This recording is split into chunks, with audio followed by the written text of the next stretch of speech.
Welcome to J is for Justice podcast. If live breaking news and following true crime is your thing, then please consider subscribing to my channel. And if you like what you see in my videos, please consider giving them a thumbs up.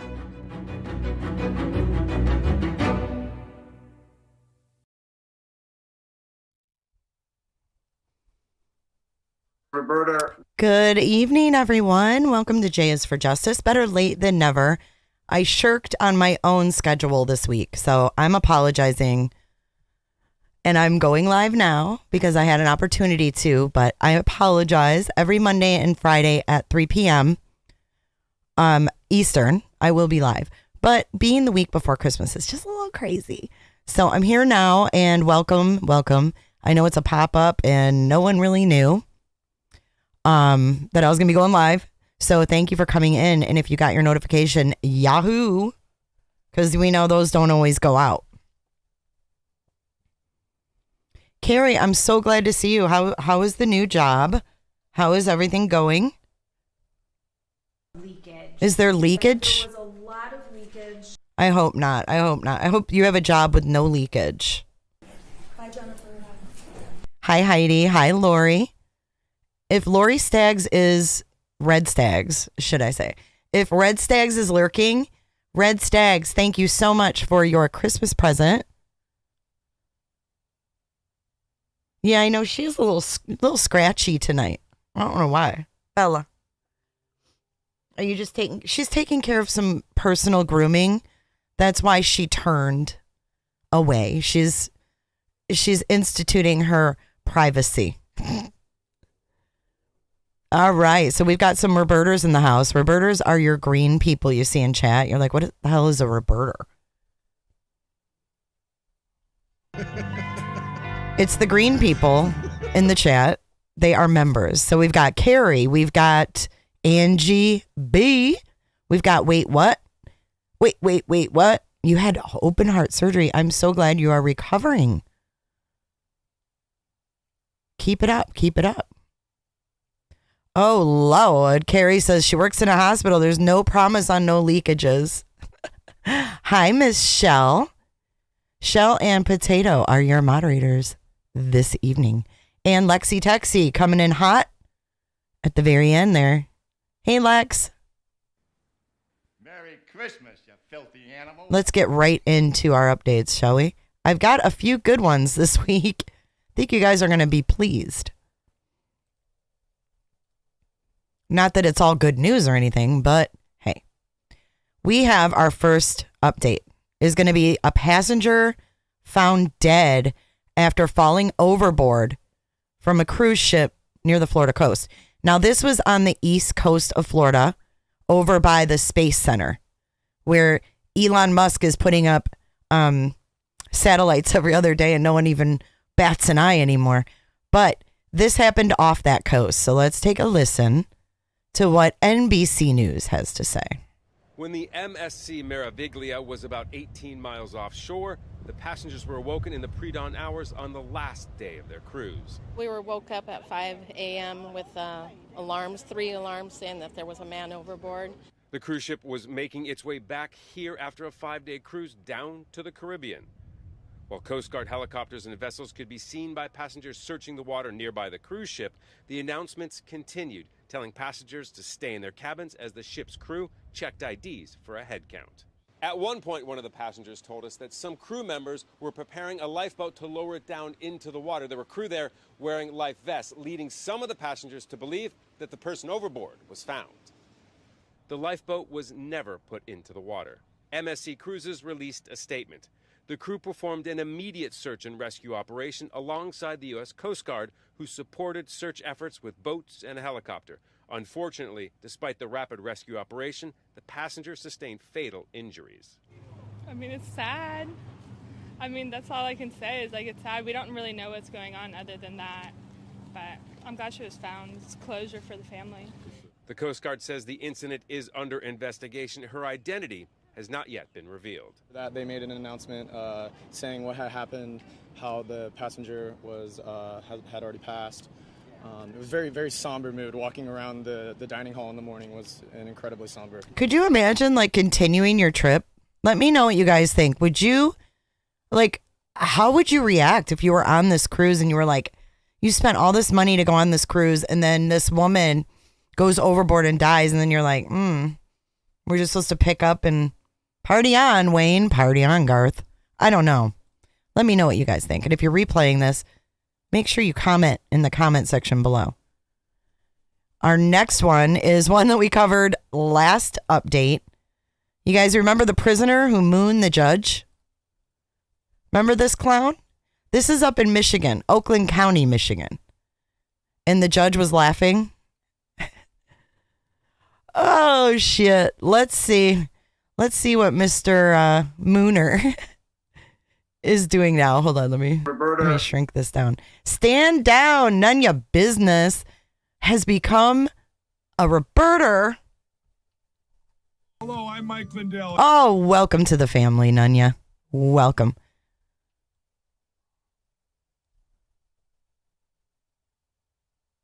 Okay, let's see. I would continue the trip, says Moose Girl. Queen Virgo says, nope, I'm out. I'd leave. Yvonne says, I'd continue. Danielle says, that's a hard one. And then, wait, Angie B., what'd you say? Went on a cruise back in the early 90s, first and last, Bahamas. Never go on one again. Why, Angie? What happened? Let us know what happened. Okay. I'm not sure if I would be comfortable on a cruise. I really have never been on a cruise. I really don't really have any desire to go on a cruise.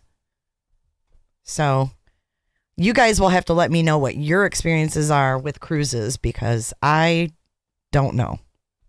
Hello, Miss HJ. In the name of Jesus, Father God, Lord. She heard Mike Lindell's name and she was like, get me there. Lead me to that sexy voice of Mike Lindell. Hello, I'm Mike Lindell. Ha! HJ, love ya. All right, let's see what Mr. Moonman is up to. They're going to recap what he did, though, if you missed it.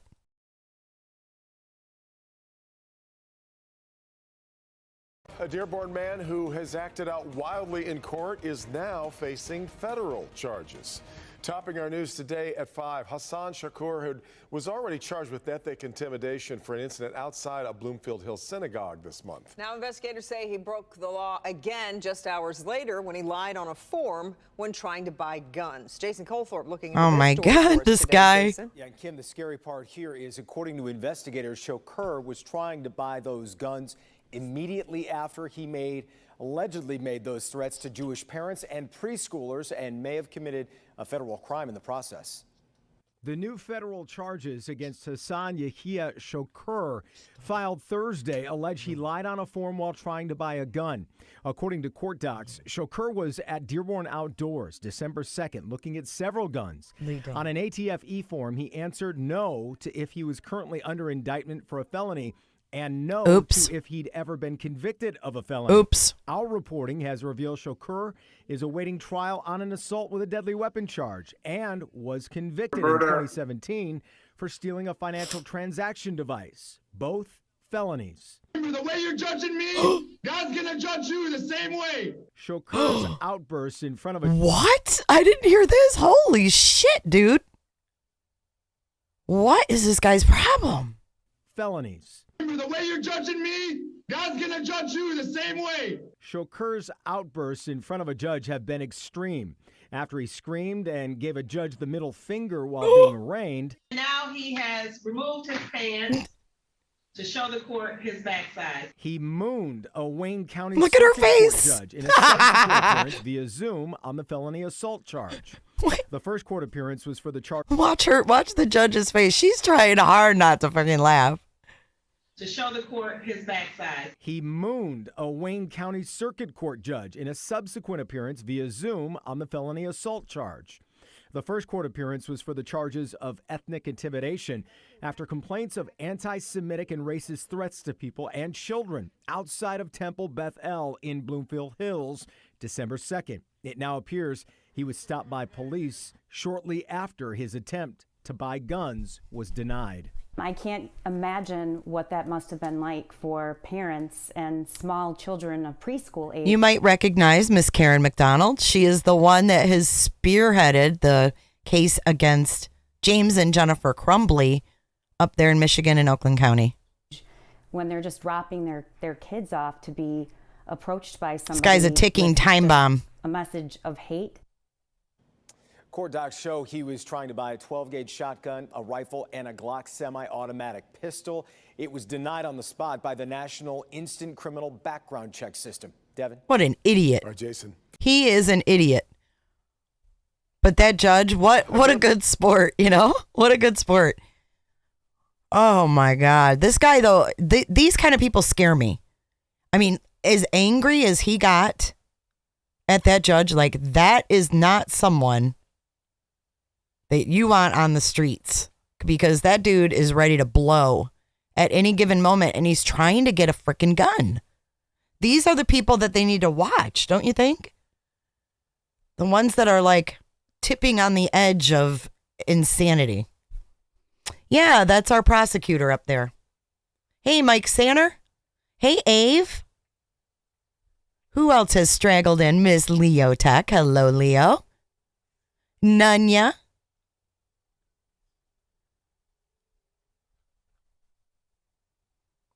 He's some dick up in Michigan. Doesn't say his name here. He threatened preschoolers and their parents outside a synagogue in Bloomfield Hills. Now that's scary. All right, and on to our next story, which is a little unsettling with all of the power, the hits on our power stations in the past month. But this is more of a cyber security threat in California.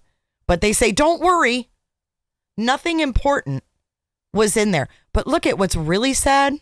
Check this out. Look how many views this got. Only 775. That's why we don't know shit what's going on, because some of these stories, just for some reason, people don't want to watch. I don't know.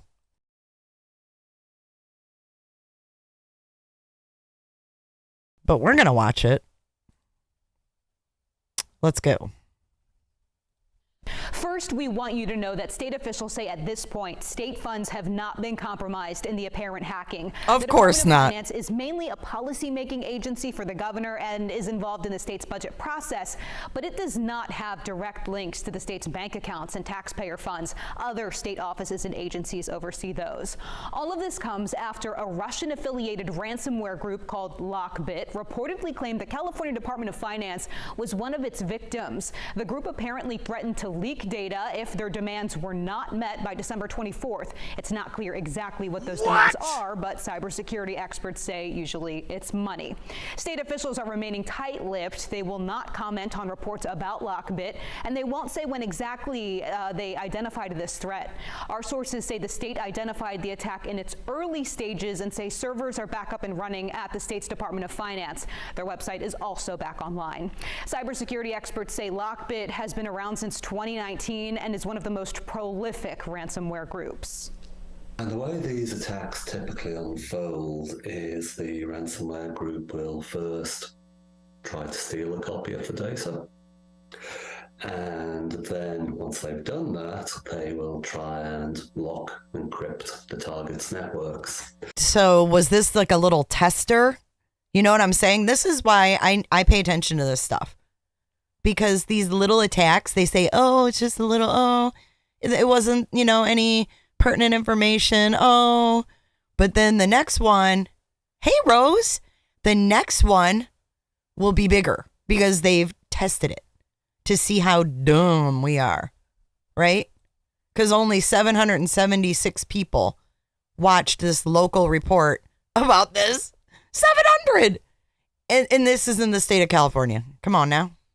So perhaps in this case they were successful in stealing data, but their attempt at encrypting the systems was detected and blocked, which could explain why things got back to normal so quickly. But there is still then the issue of what to do about stolen data, what did they obtain, and how could that data be misused?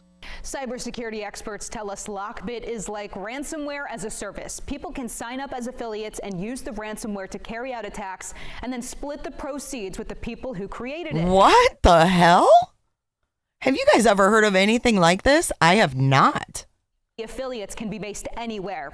Brett Calla with MCSoft noted a former Canadian government employee was recently sentenced to 20 years in prison for carrying out cyber attacks using Russian ransomware. What? The U.S. Department of Justice has said Lockbit has affected at least 1,000 victims around the world, including right here in the United States. Back to you. Jesus, that's a little out of control. Maybe we should be paying attention to that stuff, huh? Our next story is from HJ. This is a local story to her, near her. Another Russian story. We just can't get away from the Russians. Literally. Hashtag Victor Boot. But HJ sent me this. And this is a New Hampshire man accused of being part of a Russian smuggling ring. This dude apparently, allegedly, was sending things to Russia for weapon making. But they aren't saying what.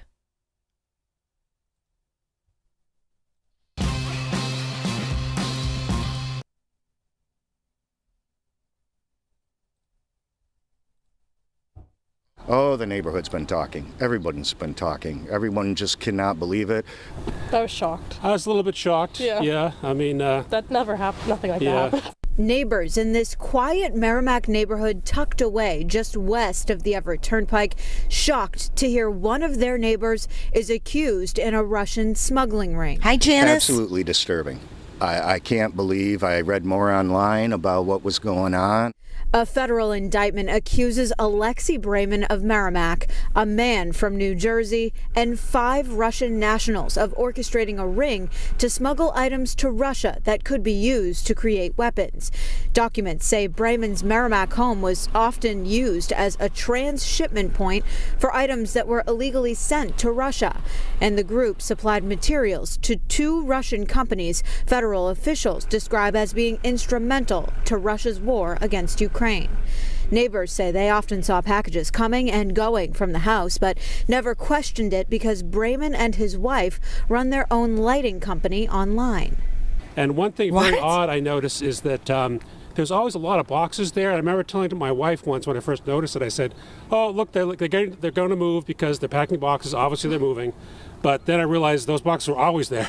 Neighbors also tell News 9 the FBI was at Brayman's home last month, leaving many wondering why until today. And they're just like, wow. In Merrimack, New Hampshire, population of 25,000, state population of 1.2 million. That's pretty much flying under the radar. I'll say. Now, the judge released Brayman. Why do they keep showing Amazon boxes? I was wondering the same thing. On $150,000 unsecured bond that he'll have to pay if he does not show up to a hearing in New York. That hearing is set for February. Live in Merrimack. Weird, huh? These people are just like scooting under in these little towns. I mean, look at this house. It's like a typical suburban house with friggin' Christmas blow-ups. And this dude is in part of some kind of smuggling ring. Weird. Cheapers. Hello, Lana. Thanks for stopping in. All right, our next one. Oh my gosh. Here we go with the Florida crazies. Florida crazy time.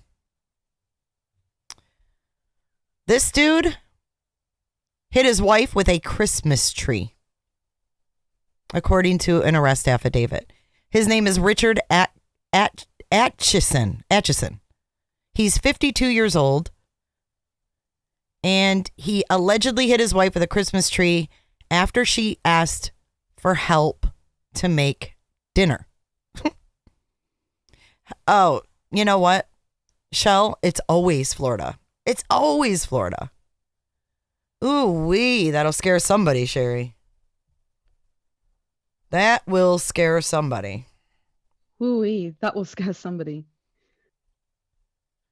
Officers said the incident happened on Monday evening at a home in Fruitland Park. According to the affidavit, the two had gotten into an argument after the woman asked for help with making dinner, and at some point, the woman reportedly put a spoon in the sink, accidentally splashing Atchison.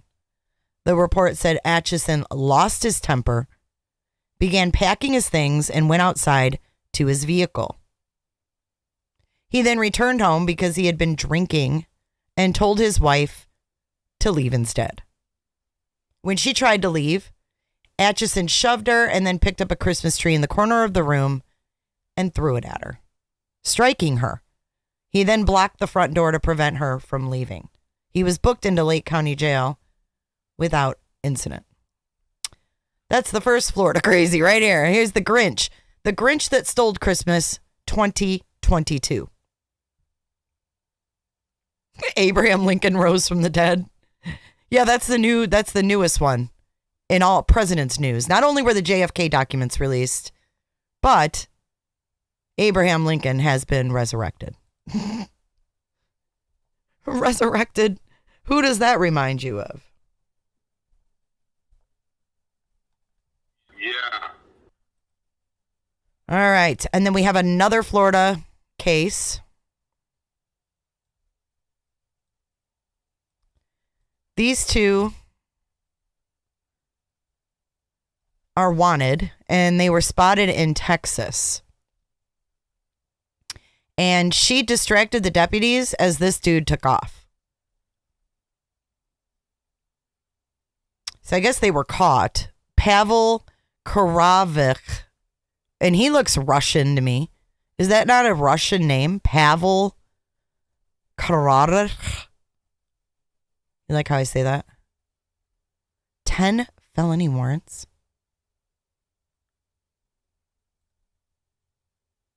How is this the same guy? The hell? Guys, that's the same dude. How? Wait, how is that him? Now I'm confused.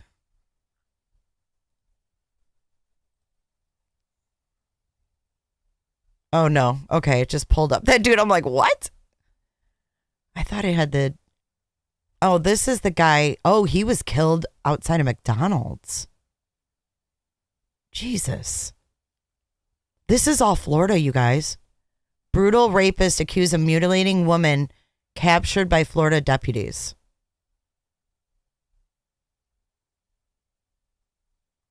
Orange County, which is near Orlando.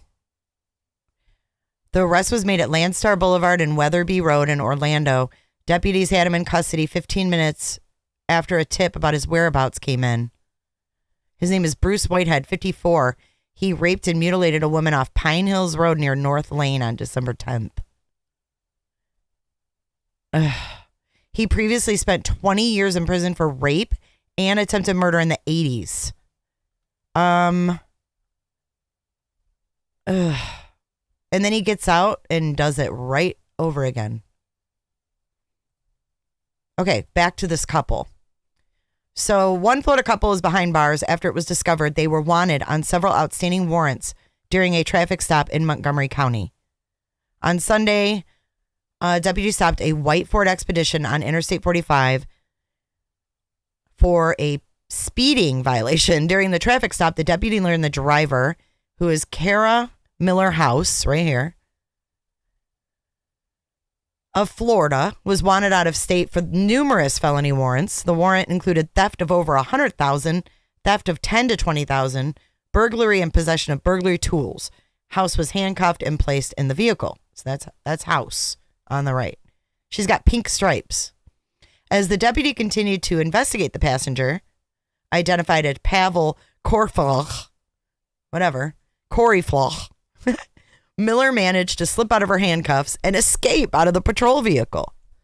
Miller reportedly charged at the deputy in an attempt to escape, but a sergeant arrived at the location and helped to get her back in her restraints. Sometime during the struggle, Koch got into the forward driver's seat and fled from the scene. Miller was taken to Montgomery County Jail, where she was also charged with escape from custody. During the search for Koch, it was learned that he was also wanted for numerous felony warrants, including theft over $100,000, burglary, grand theft, and possession of burglary tools. On Tuesday, Precinct 1 deputies and crime analysis, along with agents from numerous local, state, and federal agencies, were able to locate Koch, who was staying in a motel in Northeast Houston. He was taken into custody without incident and transported to Montgomery County Jail, where he was also charged with evading arrest and motor vehicle along with his felony warrants. So these two are off the streets. I guess that's good news, right?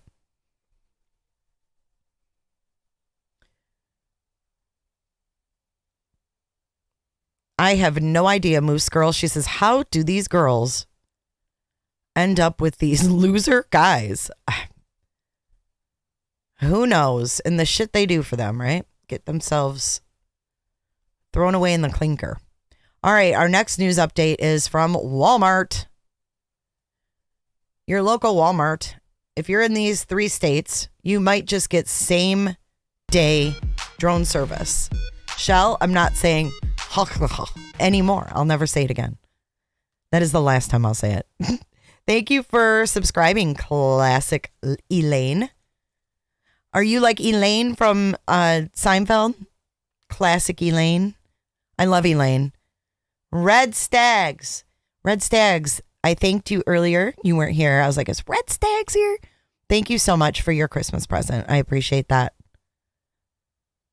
All right. So good old Walmart is going to be, well, Angie, you might get your wish. They might just be able to drop your shiz right in your yard.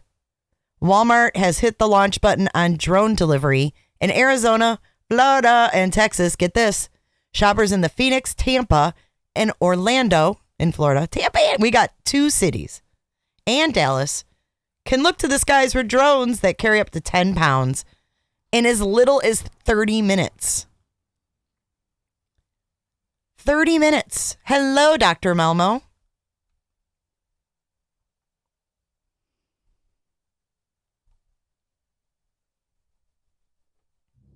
The devil is dancing tonight. The devil's dancing. Dr. Melmo is here, you guys. Watch it, because she's got the handy steel.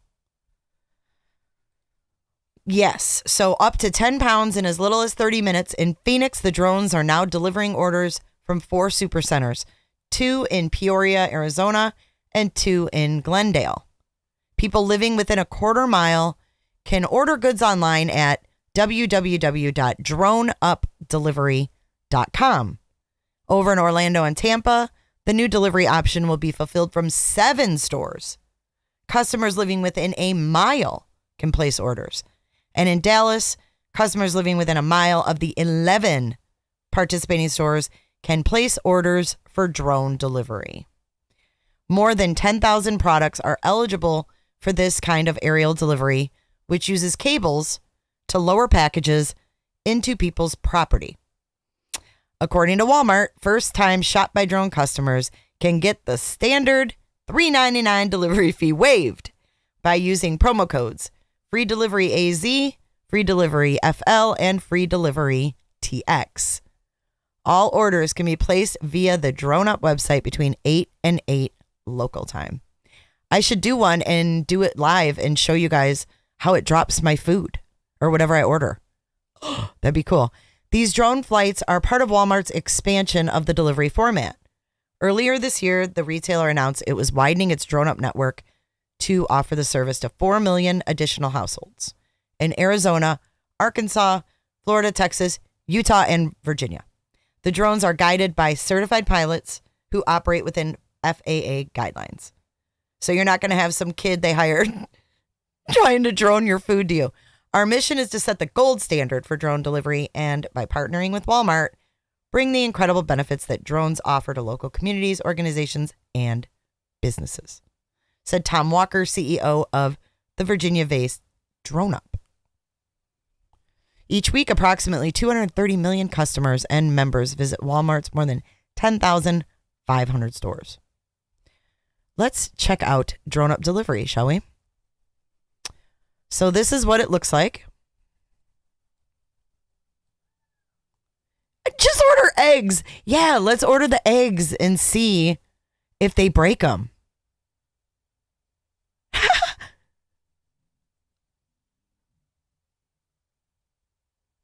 I know, Sherry. Everything's happening very fast. So we have drones starting to deliver to us. Oh no, Insomnia Owl. Roberta. Stand down. Are you sick? I didn't see your milestone thing yet. I hope you feel better. So we've got drones delivering our food. We've got robots. Armed robots. Yeah, I don't know, man. I'm definitely... Let's see if I can order now. All right, hold on. Let me move this because I'm not going to punch my address in. And let's see if I can do it.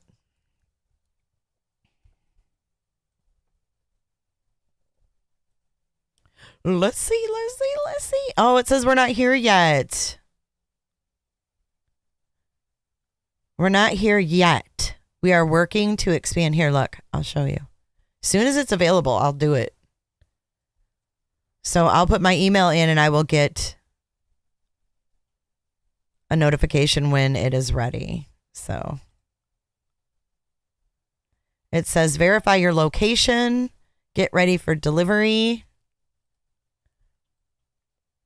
DroneUp's crew will assess your property. We evaluate the delivery site and place the package in the safest location for both you and the drone. Make sure your yard is free of obstructions and loose debris. We'll send you text messages to let you know we are on the way and assure your family and Fido are cleared for package landing. You're welcome to watch the exciting delivery, but from a safe distance of 10 feet.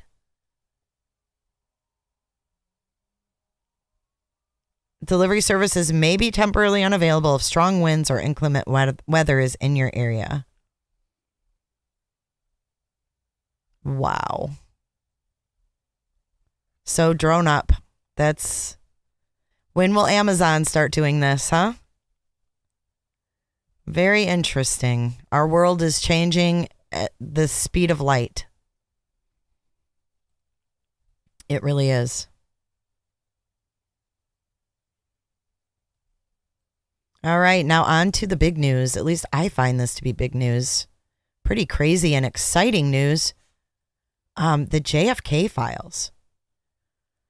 So there has been tens of thousands of files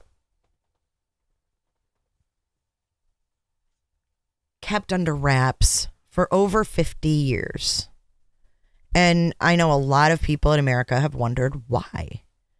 Why can't they release it? Everybody who was alive or involved or could have been involved in some kind of a conspiracy is dead.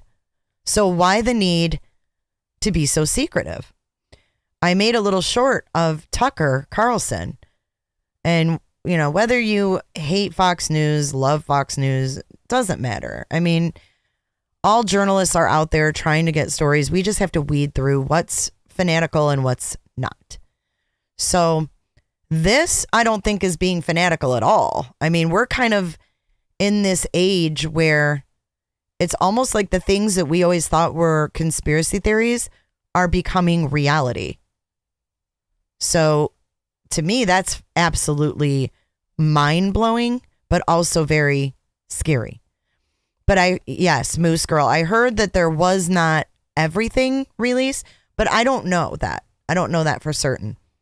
But we're going to read through this article, and then I'm going to show you the site where you can go and look at what was released previously. You can see everything, and then what they've recently released. And everything's PDF. I'm going to show you a little bit of it, and then I'll give you guys the link because I could spend hours on here because I find it fascinating. I'm fascinated by history, number one, but also things that our government keeps under wraps like that. That many years later is pretty crazy. And the fact that Jolly West, which was a psychologist back in the 60s, who was part of MK Ultra, which we all know happened, where the government gave U.S. citizens psychedelic drugs without them knowing. And this was in an effort to, improve what we could do in wartime. But that was used on our own people. So I guess to think that there's some kind of a conspiracy that they could hide for 50 some years isn't really all that surprising. I don't think we're all shocked. But then again, it is shocking. On one hand, it's not. But on the other hand, kind of getting some confirmation that this isn't just some weird conspiracy theory is pretty mind-blowing because we've just been conditioned all these years to think, oh, that's just crazy conspiracy people. It's not. So let's read what this is from The Guardian. Historians and conspiracy theorists have been given an early Christmas present, the release from the U.S. National Archives, 13,173 documents relating to the official investigation into the 1963 assassination of President John F. Kennedy. From barely legible memos filled with the crabby handwriting of CIA agents, crabby, I like how they use that, through reports on secret meetings with Russian diplomats to paint Russia. It's been Russia all along. Always. From barely legible, to painstaking detective work on the movements of Lee Harvey Oswald, the trove of documents will keep JFK assassination obsessives busy for months. Few expect bombshells among the pile, however. The newly declassified materials are unlikely to disturb the conclusion of the 1964 Warren Commission, charged with getting to the bottom of the outrage. Now, the Warren Commission report you can read on there, too.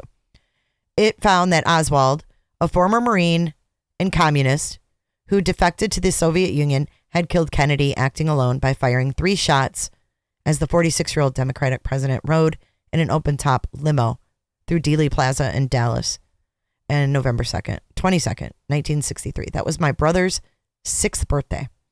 And I'll never forget my mom telling the story that they were having this birthday party for my brother's 6th birthday. And they all and my brother remembers all the women at the house just started crying. So how weird, huh?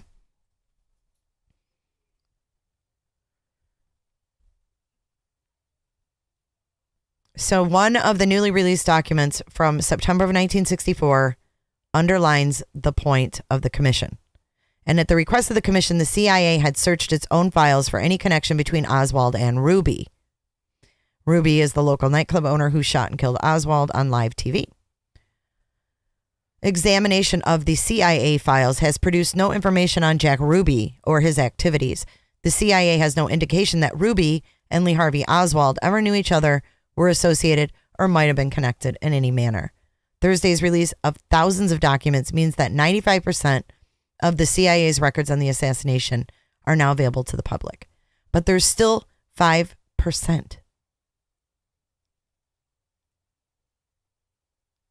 So now they're saying that a complete opening of the books will be June 30th, 2023. In 1992, Congress ordered the full release. In October of 2017, but the deadline was pushed back by Trump and Biden, which only made everyone think, oh my God, they must be hiding something really bad. So I'm going to go ahead and show you guys real quick what the website looks like. And then I'm going to give you guys the link. So let's take a look. This is the National Archives. I'm going to go ahead and put this in chat because this is super interesting.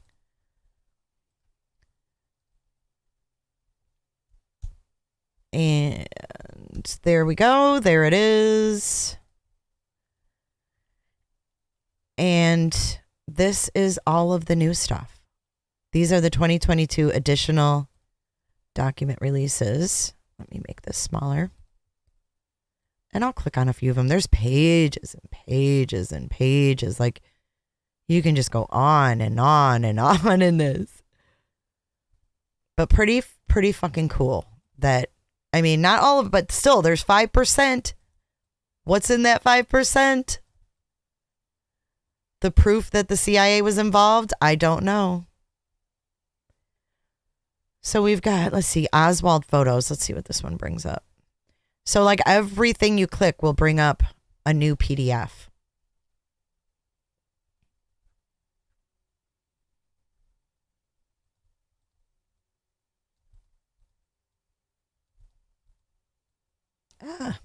Hang on.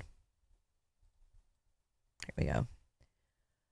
This is like a memo from 1964. Look at the secret stamp. They're so sneaky. This is talking about just enlargements of photos. A lot of it's probably bullshit.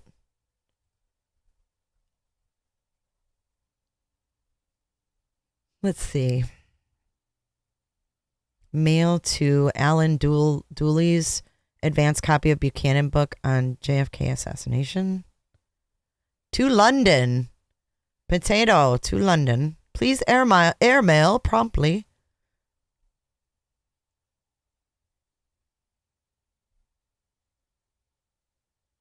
Please airmail promptly to Mr. Alan Dooley's 2723 Q Street, Washington. Advanced copy or regular copy as soon as available of book by Thomas Buchanan, R.E., who allegedly responsible for death of President Kennedy. Understand book being published in London by Secker and Warburg.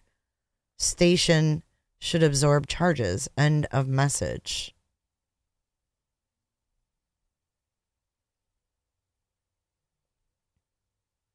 I wonder how many of these files exist. Like, not on JFK, but on all these different things that happen. Report on Oswald's stay in Mexico. Processing of visa application by Soviet embassy in Stockholm. Let's see that.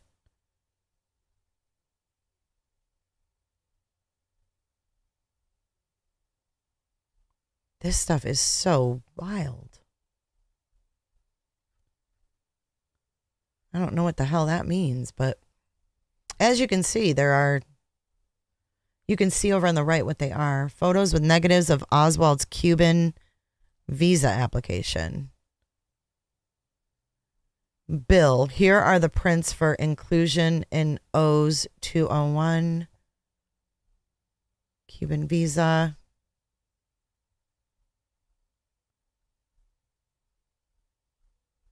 Such good copies, as if you can even read them. Discussions of Oswald case in USSR with Felix, here we go with more Russian names, Dmitrovich Karsev and Viktor Vladimirovich Taratunkin on the 14th of September. Reservations as to what really happened to Oswald during the stay in the USSR. I told him something on 18th September. Can't read the shit.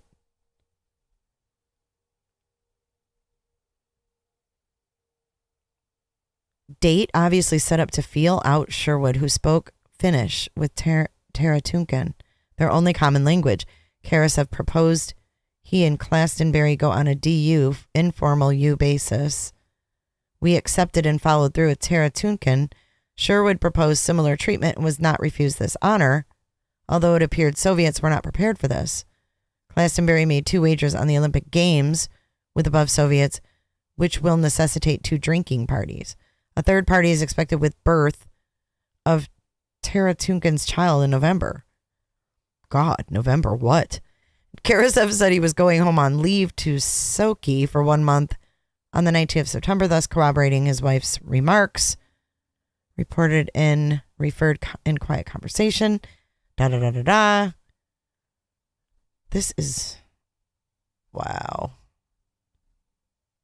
All I see is propaganda. Oswald. Oh, boy. There's a lot to be taken in here. Info on activities at parties, drinking parties.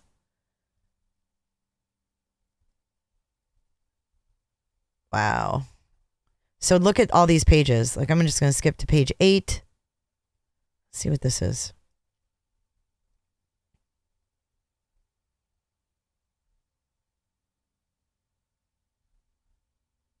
It's like just a whole bunch of little memos.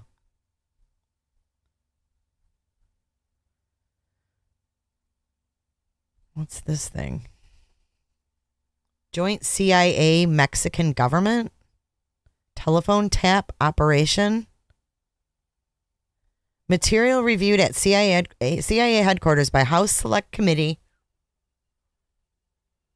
on assassinations staff members. September to October of 1963.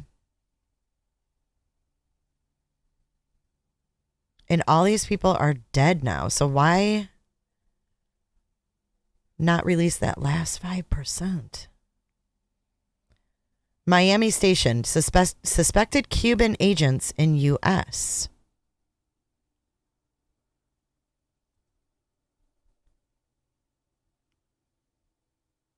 We plan forward photos of 8 suspect DSE agents in Miami area for review. We are showing these.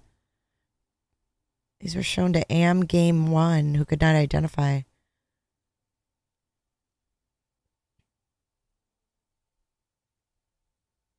Two points are in reference are worthy of comment in that we are taking word of person like Heisage 1 in this matter.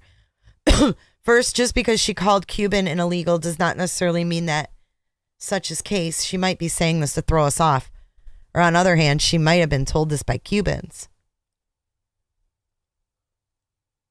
Look at all these code words. Since traffic this matter now MAH chaos. Please advise if we can communicate laterally with Mexico City and Caracas through this channel.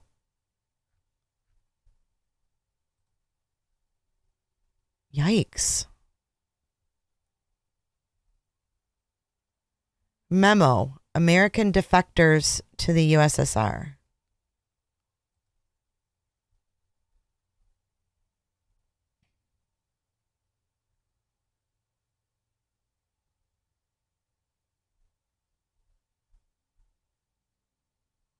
What? Both are in Moscow, communists working as correspondents for the Worker. Must be a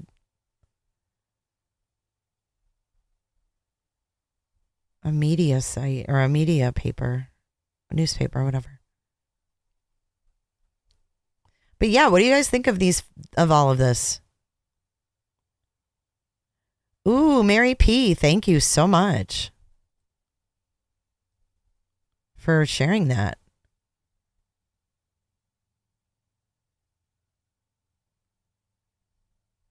Hey, CR. Merry Christmas to you. Let's see what else we can find in here real quick. Cable. Source asked to complete interrogatory. Meeting with Gary Cornwell, Deputy Staff Chief, HSCA RE Procedures. HSCA desires interview on Kennedy assassination.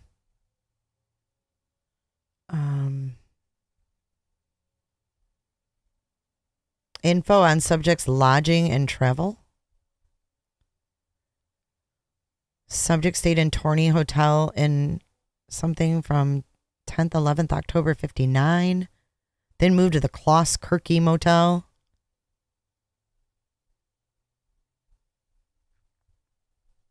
Pretty fascinating stuff. All right. So I gave you guys the link. You guys can check this out yourselves. It is pretty interesting. And then if you go over here, let me show you this because you can see all the things. So if you go, where is it? Main page. So you have all the releases right here. There is 17, 18, 21, and 22 released files. Then you have the Warren Report, House Select Committee, autopsy, and then you have all these things you can search. It's pretty extensive.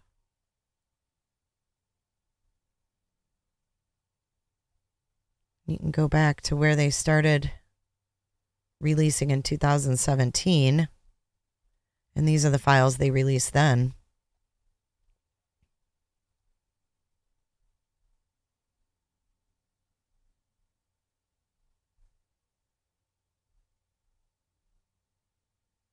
Oh, shit. Look at this. Goes to Detroit. In response to Mr. Blakely's request of access to all communications between Cobo Cleaners of Detroit, Michigan, and Cuba.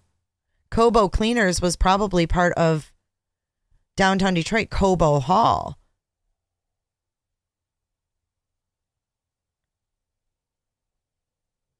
Weird. Look. Earl Jack Ruby Cobo Cleaners?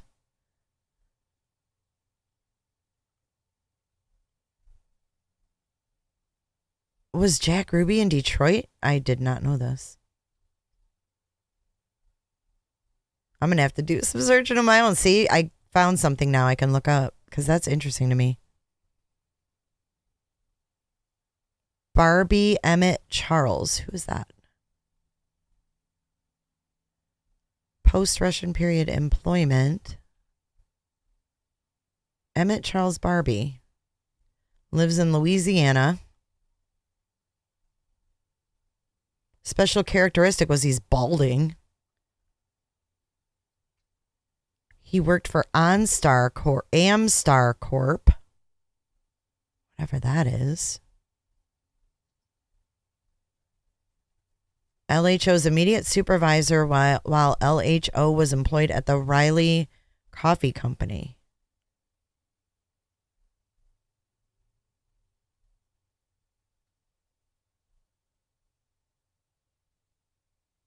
Okay. All right. Anyways, lots to unpack there. So check that out. And I am going to come back for a second. And thank you guys for joining me tonight. Our going out video is going to be really funny today. So get ready. But I wanted to thank you guys. And if I don't see you before Christmas, I hope you guys all have a very Merry Christmas and a Happy New Year. But we're going to get to our final video, which is going to be awesome. So you guys laugh it out and then dance it out with me, please. This is called Big Brother Embarrasses Little Brother at the Bus Stop Every Day.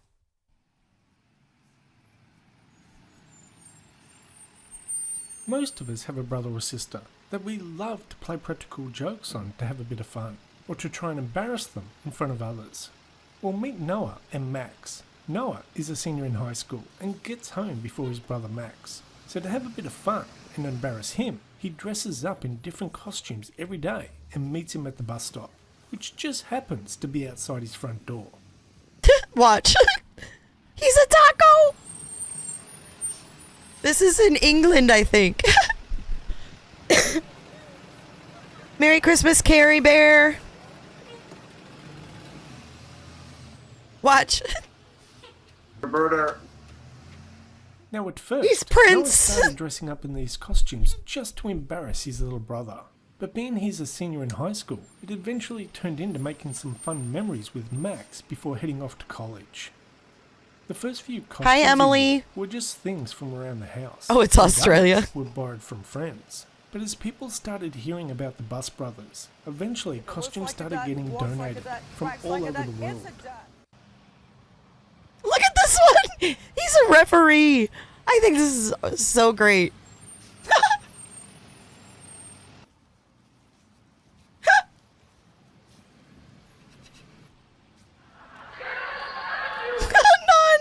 None. This is great.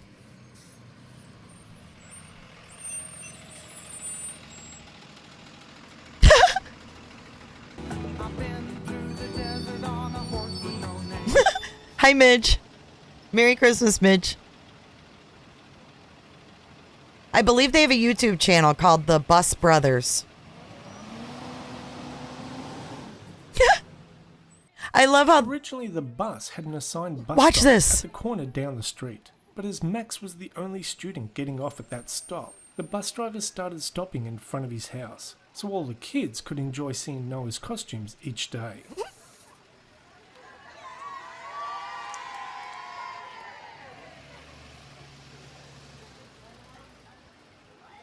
How cool is that? Now, in case you're wondering, the person who films them each day is their mum. She told me Noah and Max are 5 years apart, but have always been close. Noah is a great big brother and loves messing with Max and making him laugh. Noah saw the opportunity to make great memories with Max before heading off to college and seized the moment. I absolutely love them and their relationship. Isn't that great? It gives me so much joy and laughter watching them. Look at their mom films them every day.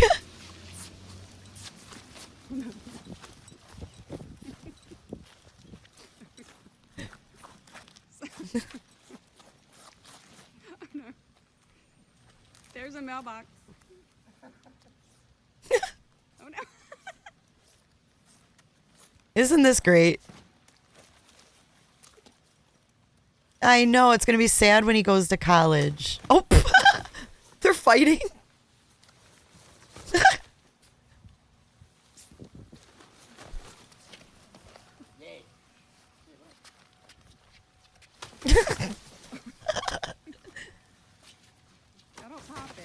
Don't pop it, the mom says. Don't pop it. Oh no, y'all popped it. Oh no. He's dead. Did she say y'all? Is she Australian? Look, Robin. Now, Noah might wear costumes of heroes, but as a big brother, he is already a hero to his little brother Max. Anyway, that's the end of this video. Thanks for watching, and we'll see you next time. All right, guys, dance it out. Thanks for watching tonight. Have a great night. I don't give a damn. I don't really care about you and your problems. I don't give a damn. You talk way too much. I have heard enough about you and your problems. I don't give a damn. I don't give a damn. I don't give a damn. I don't give a damn. I don't give a damn. You wanna be with me. You wanna feel something real, but I'm feeling differently. You're making plans to get to friends, but don't wanna face the fact that I ain't got time for that. Staying up late, sleeping all